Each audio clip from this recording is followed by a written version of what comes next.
That was a good one. That was great. That woke me up.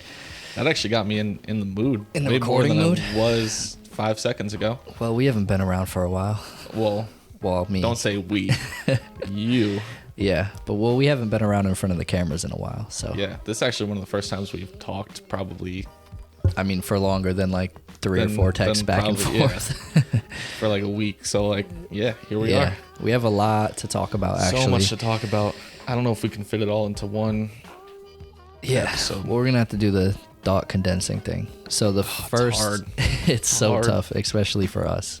So the first like biggest thing to talk about that precedes all of the games that have been played over this last week is that Mitrita is no longer in New York. Which has some people sad. Some people sad. I wouldn't say I'm that guy. Some people aren't that sad. Ultimately, like I was telling you 4 seconds ago or whatever when we were first starting, I was only upset that it was right when he started to heat up, getting put into a new position. But thinking about it now, maybe he started to heat up because that weight, like he knew he was leaving, and the weight was off his back. Whatever personal problem he had, was off his back. He knew that he would be with his family and all that. So, maybe that was the change that happened, and it was never his ability; it was only mental.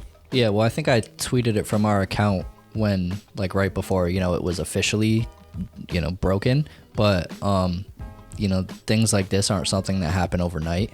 And it was clearly lined up perfectly with him needing to leave on international duty and then never really come back from that. But this is something that it's been decided, like, at least probably over a month ago, if not longer. So it would have been something that he knew. So yeah, my question with that is, I know Mitrita is a talented player on his day, but if Ronnie knows in advance this guy's not going to be playing for us, why is he not grooming somebody else for that position already? Like, right. getting somebody in that spot that's going to be there after Mitrita leaves, and really giving him that chemistry within the squad. Yeah, like, why wasn't that not the plan?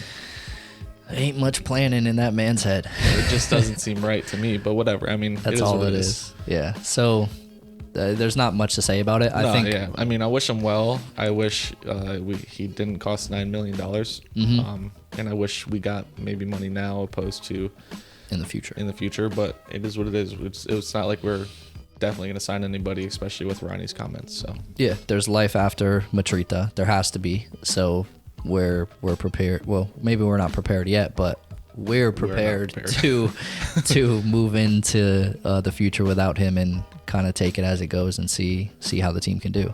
So leading from that is we have the NYC game against DC. So I'll say from the jump, it's hard to beat a team that has like an 11-man park the bus running since minute 1. Terrible football to watch. But like, this time we found a way to do it. I mean, yeah, we just took our chances. Yeah. The chances. But playing against that style of football is impossible. It's like, that's something that I feel the league should look at, because it's terrible to watch. It's so frustrating to watch. I can't even imagine being on the field. Well, and then that's obviously how the front office and the executives of DC United felt, because we took a body for the first time as a franchise. I was so happy to see him gone, because he was so like anti-football. Yeah, it's like you're taking all of the fun out of it. Especially during a time when people have nothing to do but watch the games. Yeah, imagine being a DC fan, bro. Like that. I couldn't imagine. I would be so mad. You're going into the game fighting for 90 minutes for a tie. Yeah, that's all you're doing. Or just to lose. Or okay with a loss. Yeah. Like, simply okay with it. How do you look at that squad, too? They have players to go out and win games. Yeah. I don't understand the mentality of going in to lose. I don't know.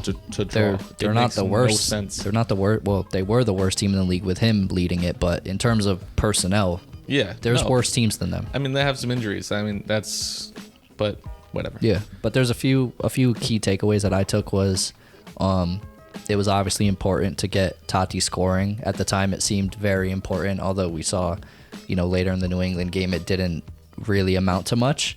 Aside from that, I think I remember, texting you about how poorly Mats was playing. Like, I was not at all pleased with how he was playing. There was a lot of players that were just... Yeah, despite what the scoreline was, there, not everybody was really popping off that much. But Mats stood out to me more so, and maybe that's just because I'm such a big Thor fan that I feel he should have been in that position.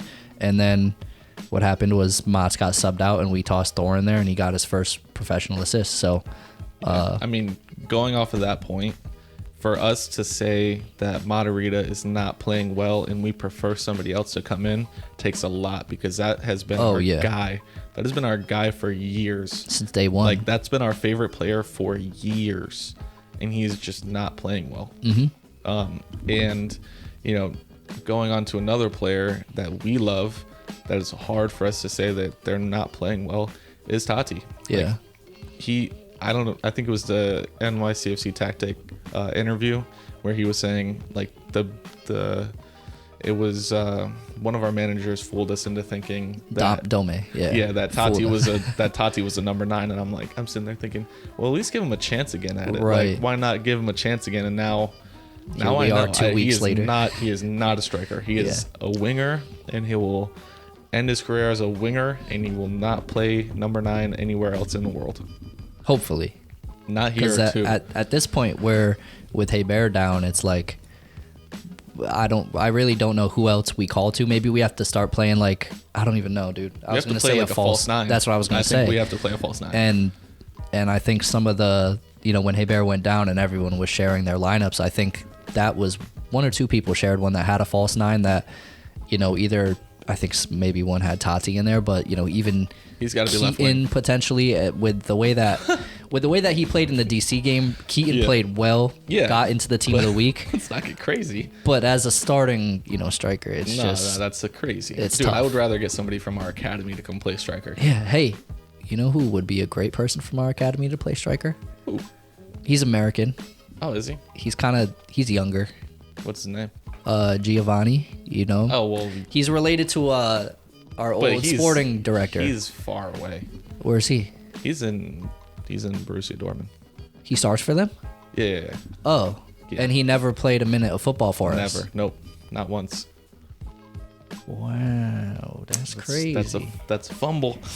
That's a fumble. But if you're looking at the scope of the national team, that's kind of the best case scenario. You want him out there, fighting for his life. But as a New York fan, I don't think he was a striker though. I think he's more of a winger. Yeah, or a midfielder, that was. But we're overcrowded with wingers, especially if we. Well, no, that's why I think a false 9 would work, like a formation that supports a false 9, because we can have 2 wingers and then somebody playing number 10. I mean, we have so many midfielders too. Yeah, that fits in. It's obvious without Hebert that we don't have a natural striker on our team. No, like we just don't. Or if we do, we don't know about them. Yeah. I don't know. In any of our squads for the past 5 to 10 games, we've not had anybody that I can think of that would play striker. And Mitrita's gone now, and that's who Ronnie was thinking would back up Castellanos. So who the hell plays striker for us if Tati goes down? And I think the window is closed at this point. I don't think we have not closed, but we don't have too much longer. Yeah, I don't know. It's not looking great. And then you see things like Ronnie's quotes where it's like, if we wanted to bring someone in, it would have to be within this country, which just doesn't, not only does it not really make sense, but it just, there's not going to be a solution in this country, most likely. We're New York City FC. Go spend big money. That's who we are. Get somebody who is good, who's within this country. Yeah. You know who came in who's a striker? Who? Outside of the country, still came in. Higuain. Yep. Great strikers, some might. Amazing. Some might say. Granted, that was before Hebert got injured, and hindsight's 20/20. Yeah. So we could not have known.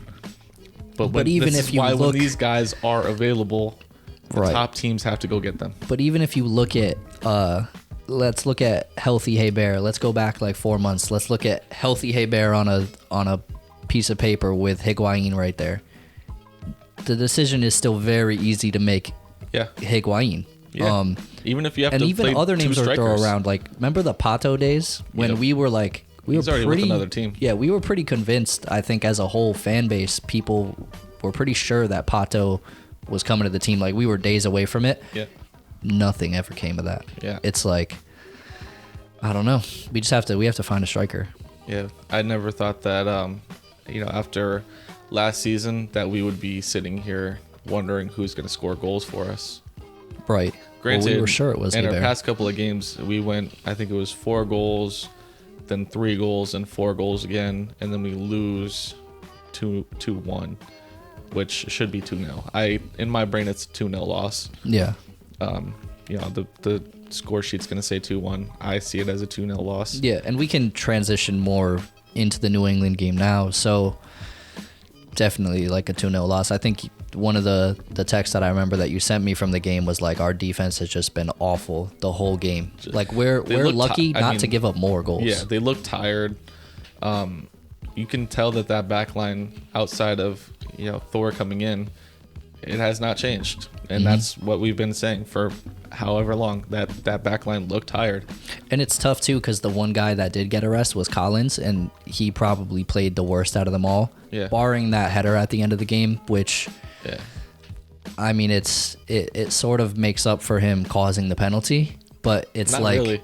I was thinking that. I thought that you would say that, and Yeah. I don't think it does, because you have to think of that penalty and how that shaped the game, as opposed to his header and how that affected the game. right. Because like that penalty for sure lost us the game. Yeah, it felt like the dagger. And that header absolutely did nothing for us. No, it still didn't feel like we were gonna pull out a tie. Yeah, or, it didn't feel like anything was gonna come of that. Yeah, the only other thing that I would say from that one is, and this is just like making fun of people, I guess, at this point, but like with Medina, he wasn't playing well. I mean, we lost, like you said, it should have been like a 2-0 loss, so the whole team was underperforming, but just to me, and maybe it's just because I don't like him, but he just really stood out as not playing well. I saw more on the left side throughout the game. Yeah, so at halftime, Ring was out left again, because winger Ring is Ronnie a thing. And then at halftime, he switched the two of them. So Medina drifted out to that wing, and then Ring kind of fell into the number 10 that Medina was attempting to be. And it's like, I don't know. It's just, you're not going to win games like this. If the problem is, if Medina isn't at number 10, he has to be on the right side. Yeah. That's the only way that I feel he's going to affect a game. I agree with that.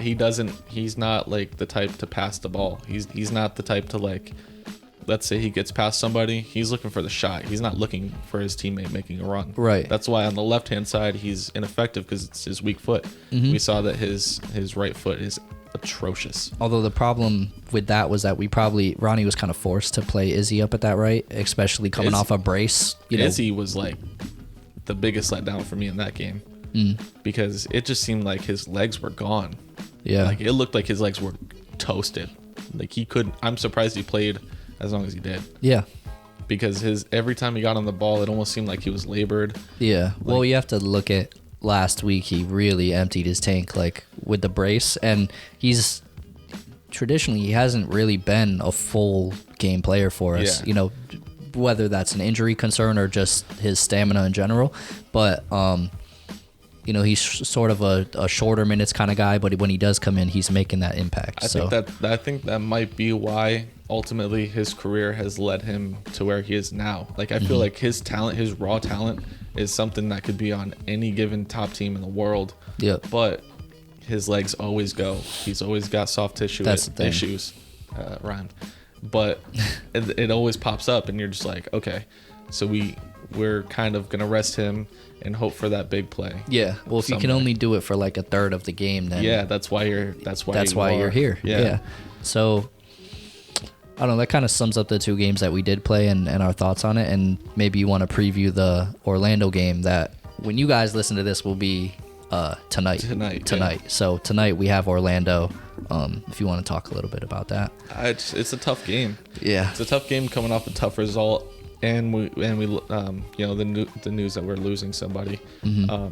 It's just going to be a tough game, and it's all mental. Like, we can definitely beat Orlando without a doubt, in my mind. But you can see that they're actively going and trying to strengthen an already strong squad. Yeah. Whereas we are letting people go.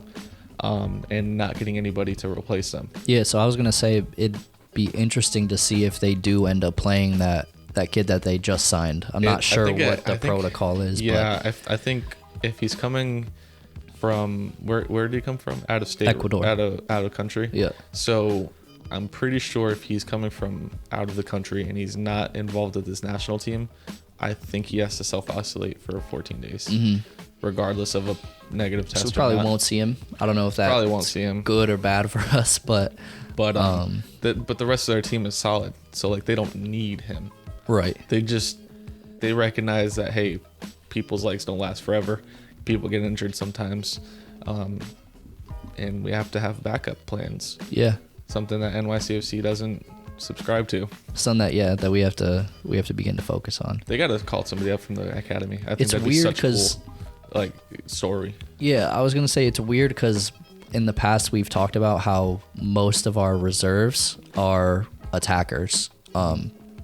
Because defensive wise we really have Ibiaga, but it's really less so attackers, man. It's just wingers and midfielders. Yeah. Like that's about all we've got. I don't know what we do. Maybe we sign somebody else's academy player. I don't know. Yeah. Well, so concerning the academy, we have the new MLS news that they're trying to make a new feeder league. Yeah, I forgot about that. Has really big implications not only for New York but also for Hartford and the USL as a whole. Because a lot of their league is shaped of. I was gonna say, so what happens to these two teams? I'm assuming it's plug and play. Yeah, so like Loudon, was it Loudon, I think, yeah, something like that. Who cares? They're terrible. Yeah. They're just gonna be plug and play, and they're just gonna become DC2. Right, and then you would have to, New York Red Bulls. They're gonna go to this feeder league. Philly. These are 3 out of the 5 teams in Hartford's group. Yeah, this year, anyways. In a way, that kind of goes. I had a point that I was going to talk about. When we get to the Hartford news and with the playoffs and everything, but these teams being so soft and bad, and moving them on to a different league and getting a team that's actually trying to compete in that league for titles. Yep. I think can help the USL, but there has to be that interest within local areas to actually get that done, because having the kids who are there, and they're only really playing for a chance to look good to get called up. Yep. Whereas you got people on Hartford fighting for a spot in the MLS or onto one of these for a transfer. Yeah. And championships at the same time.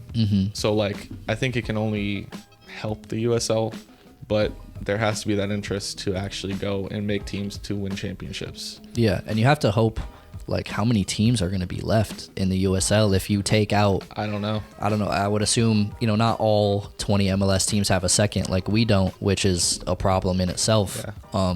So this league will definitely help us greatly because, you'll have players like Reyna, who isn't really just falling through the cracks of the system. Not falling through the cracks per se, but he never played for us, which is a big problem considering he starts for Dortmund. Same with Scally. Scally didn't play for us before he got a transfer. Yeah. So and I don't know. It's just it'll help us for sure.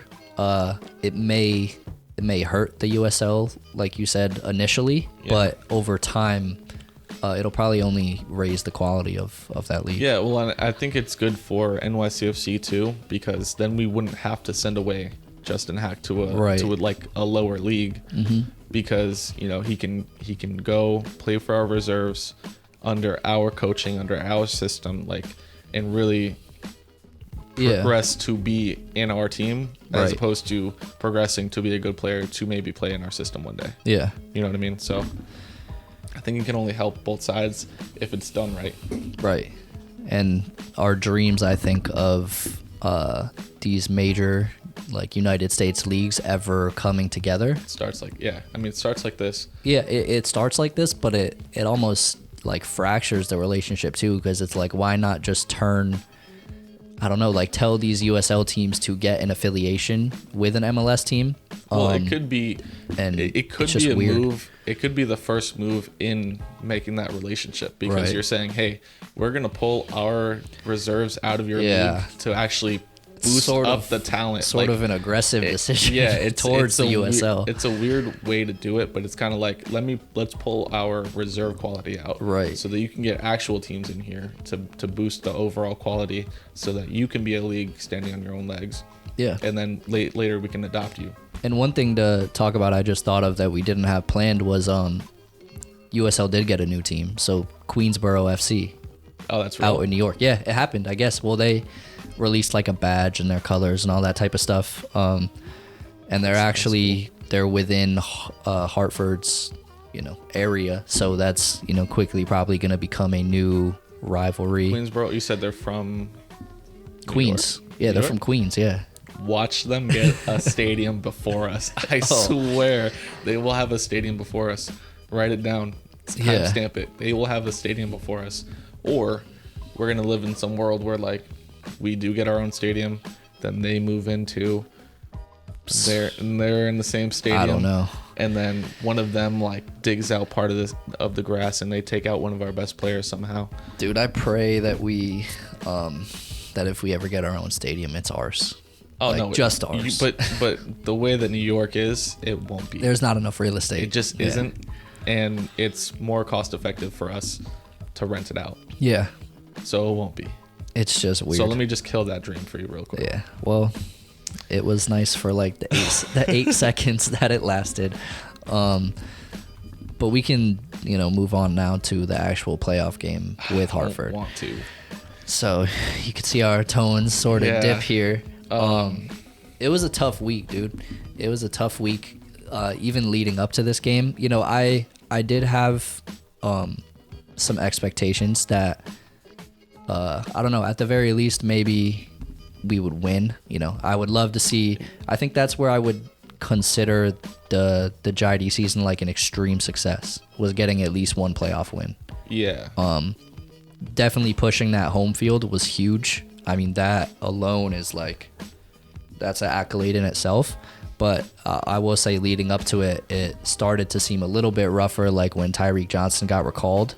Yeah. I think that was 3 days before, and that's a player that has started 100% of the games for us. Maybe. Yeah, he's a huge player for us. Into the second half of the season. I didn't realize he was so young. Yeah, he started every game, so to lose that part, and I mean, he was really somebody who had an impact.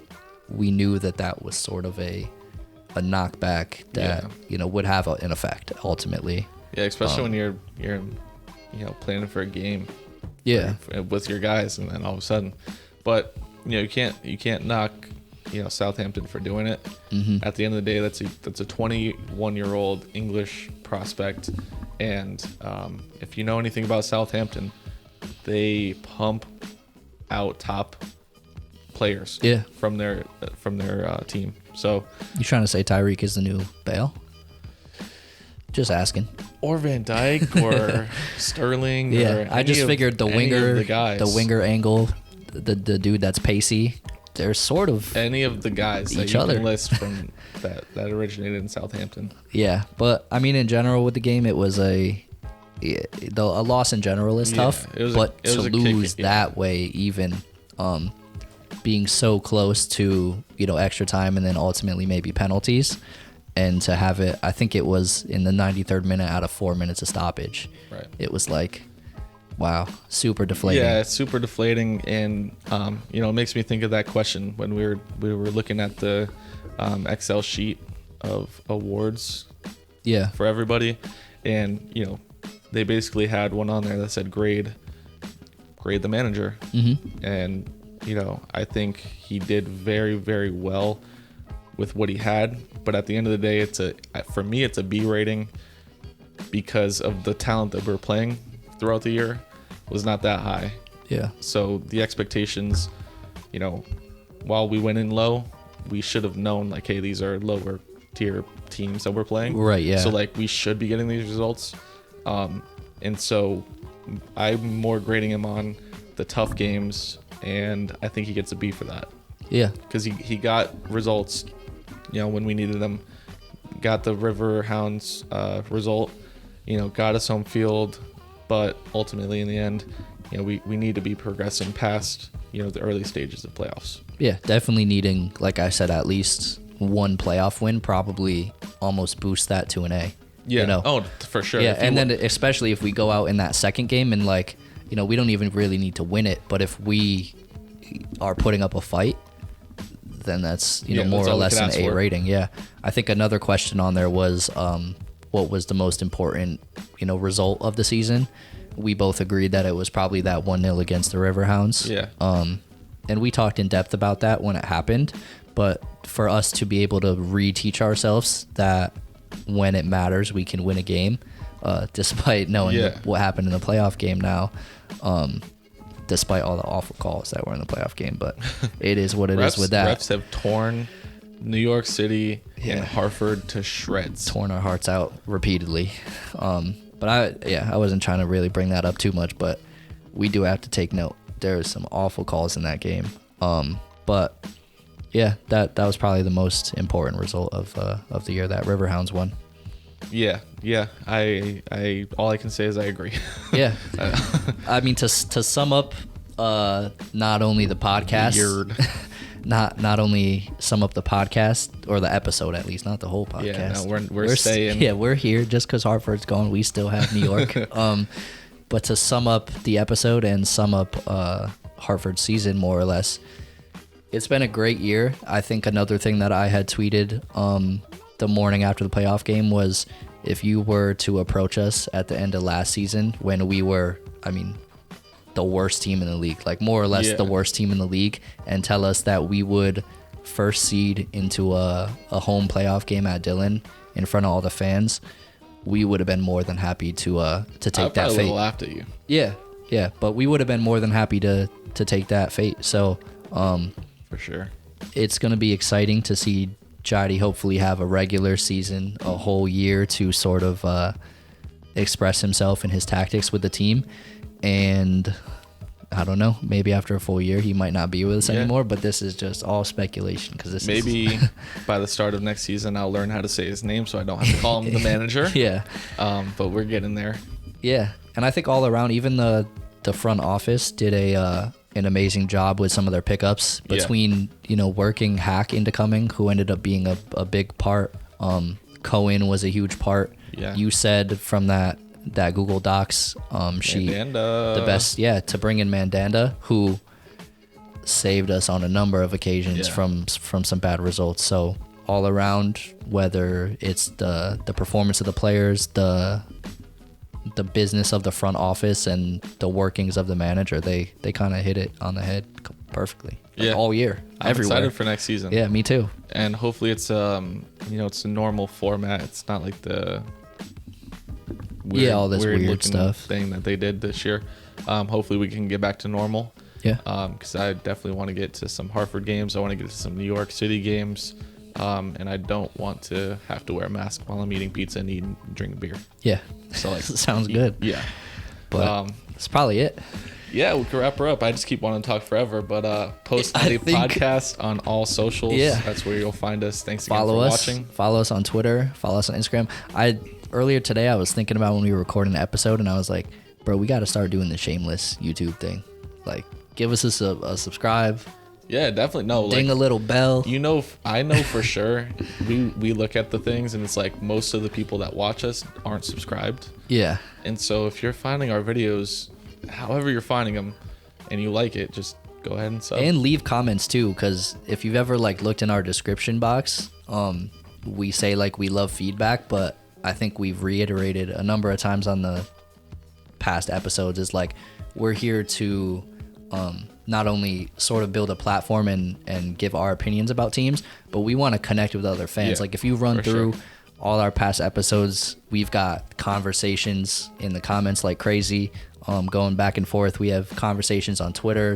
If you want to send us DMs, if you want to comment on our Instagram post, like we're here to just like provide as much content and consume at the same time the same amount. So, and in the process, have a silly goose time with some fans of the same team. And just have fun and share thoughts. So yeah, even if you're in the comments saying, hey, why is Justin's hairline an inch farther back this week as opposed to last week, I understand. Or has Justin been hired yet as the weight gainer manager of James Sands. Let us know. Right. Let us know. Or ask the club why they haven't hired him yet. Yeah. Send as many emails as possible. Tell them that there's a nutritionist for James Sands. Yeah. Teach him how to put on some pounds. Anyways, from us we're dragging on again. Dragging on. All right, we're getting out of here. Post 90 podcast. Give Follow us a sub. Sub us. We'll see you. Peace out, guys. Bye.